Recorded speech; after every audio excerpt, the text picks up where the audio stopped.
The president immediately got down to business during the first cabinet meeting of the new administration and focused on what he believes should be the utmost priority, helping the economy recover.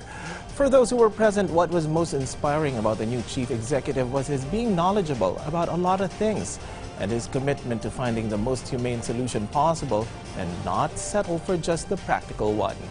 Melalis Moras has the full details. President Ferdinand Marcos Jr. had a very productive day this Tuesday as he led his administration's first cabinet meeting in Malacanang. From the onset, the chief executive stated that one of his priorities not only during the meeting but within his term will be economic recovery. I asked what we have come to call the economics group, which is the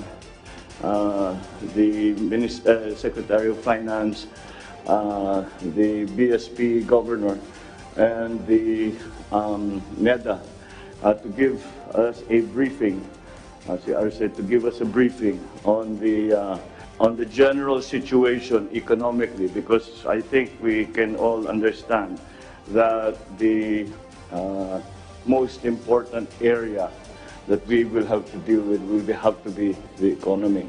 During his first press briefing since he assumed post, President Marcos shared the details about the cabinet meeting, starting with his most important marching order to his cabinet. Let's get our bureaucracy streamlined.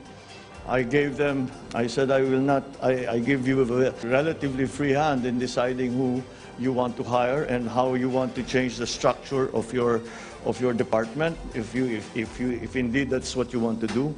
But do it soon, because we have work to do and we have to get to work immediately. As part of the gradual reopening of the economy, President Marcos said face-to-face classes will be back in full very soon, as also reported by Vice President Sara Duterte during the meeting, who also sits as the Secretary of the Department of Education. We have a plan for full face-to-face by November of this year. September, we will start a phased face-to-face schooling. And that face-to-face will end up in early November as already 100% attendance ng mga bata. Kasama dyan, we have to talk about also vaccination, etc., because there are going to be some issues that will be raised.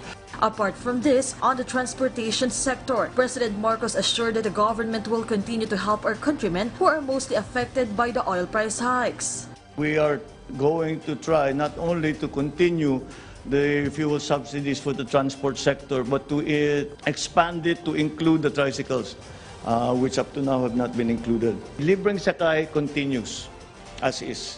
That continues. But what we are going to do is we are going to do a program for the students. President Marcos said because there was so much to talk about, not everything was covered during their 4-hour cabinet meeting. So he's planning to hold at least 2 cabinet meetings per week until everything's settled. Meanwhile, before this, President Marcos also met yesterday with the officials of the Department of Agriculture, and he said they discussed ensuring food security in the country. I made agriculture the highest priority of everything that we are doing. Because you cannot build a strong economy unless you have a foundation of a robust agricultural sector, which assures food supply, even in emergencies.